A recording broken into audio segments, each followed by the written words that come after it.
Halo semuanya, kembali lagi dengan saya Delila. Saya adalah mahasiswi Universitas Terbuka jurusan Sistem Informasi dengan NIM 0507617161.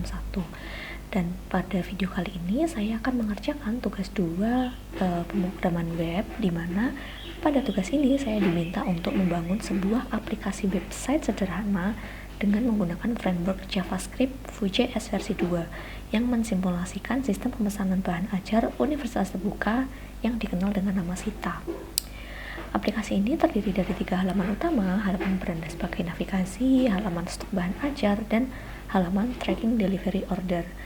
Data yang digunakan bukan dari database, melainkan dari file JavaScript demi data yang telah disediakan. Nah, untuk struktur proyek, di sini ada file index.html yang berfungsi sebagai halaman beranda yang menyediakan navigasi ke 2 halaman utama.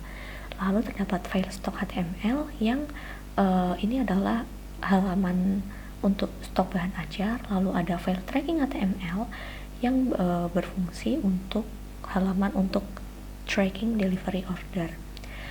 Lalu ada folder CSS yang berisi folder CSS untuk stylenya. Lalu ada folder JS juga untuk isian demi data yang telah disediakan tersebut. Dan untuk proyek kali ini sebelumnya saya sudah buat, lalu di sini saya tinggal mengimplementasikan. Makanya untuk folder CSS dan JS-nya sudah tersedia. Lalu untuk Vue.js di-load melalui CDN JS Deliver sehingga tidak perlu instalasi Node.js atau build tool. Setelah Vue di-load, barulah JavaScript dapat di-load sesuai urutan yang benar. Lalu terdapat di sini ada index.html yang merupakan halaman beranda aplikasi Sita. Terdapat navbar dengan navigasi ke 3 halaman. Di tengah halaman terdapat 2 kartu menu nantinya yang mengarahkan pengguna ke halaman stok bahan ajar.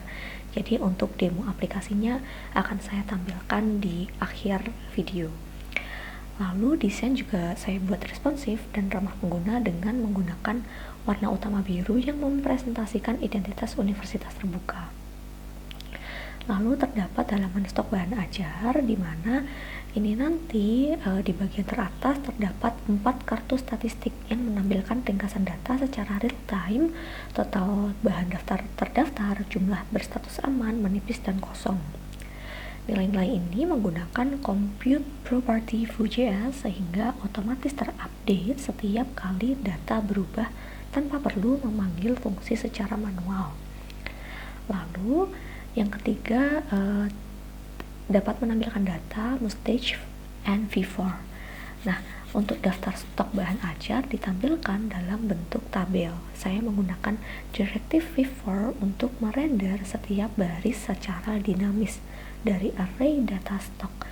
Kode mata kuliah ditampilkan menggunakan vtext, sementara kolom catatan menggunakan vHTML untuk merender format HTML seperti teks tebal, miring, dan garis bawah yang sudah tersimpan di data. Lalu terdapat status stok menggunakan conditional v-if, v-else-if, v-else. Terdapat kolom status di mana jika stok sama dengan 0 akan ditampilkan badge merah bertuliskan kosong, jika stok lebih kecil dan safety stock ditampilkan badge orange bertuliskan menipis, dan stok lebih besar atau sama dengan safety stock ditampilkan badge hijau. Lalu terdapat fitur filter menggunakan dependent options and visual. Nah, untuk di sini terdapat filter UT daerah, di mana nanti setelah memilih UT daerah, filter kategori akan muncul. Ini adalah implementasi dependent options. Filter kedua bergantung pada pilihan filter pertama. Saya menggunakan directive visual agar elemen tetap ada di DOM namun tersembunyi, sehingga lebih efisien. Lalu terdapat pilih kategori MK wajib juga, sehingga tabel langsung menyaring data sesuai kombinasi filter yang dipilih. Lalu terdapat filter reorder and sort. Centang checkbox menipis atau kosong. Fitur ini khusus untuk menampilkan bahan ajar yang perlu di reorder, yaitu yang stoknya di bawah safety stock. Sangat berguna. Ini sangat berguna bagi petugas gudang untuk memantau bahan ajar yang perlu segera dipesan ulang. Lalu terdapat juga pilih sort berdasarkan harga, lalu klik either column stock. Jadi data bisa diurutkan berdasarkan judul, stok maupun harga, dan klik either column untuk mengurutkan, klik lagi untuk membalik urutan. Semua logika filter dan sort ini diproses dalam satu compute property bernama stock filter, sehingga foo tidak perlu menghitung ulang kecuali data atau filter benar-benar berubah. Terdapat juga tombol reset nantinya yang berfungsi mengembalikan semua filter ke kondisi awal. Lalu terdapat watcher atau pemantau filter stok. Ini nanti akan memantau perubahan filter UT daerah ketika pengguna memilih UPBJJ baru. Watcher secara otomatis mereset pilihan kategori agar tidak terjadi filter yang tidak konsisten dan mencatat ke aktivitas log. Terdapat juga tambah bahan ajar baru, di mana akan muncul modal formulir untuk menambahkan data bahan ajar baru. Seluruh field menggunakan vModel untuk two-way data binding, artinya input pengguna langsung tersinkronisasi dengan data foo. Lalu ada edit bahan ajar. Lalu untuk halaman tracking delivery order ada tampilan awal untuk navigasi ke tracking HTML yang akan masuk ke halaman tracking delivery order. Lalu terdapat detail DO timeline menggunakan vShow. Lalu terdapat update status DO. Status DO ini bisa diubah langsung melalui drop down. Jadi perhatikan batch status di header card berubah secara reaktif menggunakan vIf and vElseIf. Ketika status diubah menjadi terkirim, watcher deep yang memantau do list mencatat perubahan ini di log.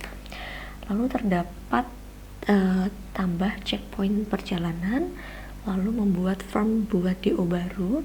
Nomor DO di sini digenerate otomatis menggunakan compute property.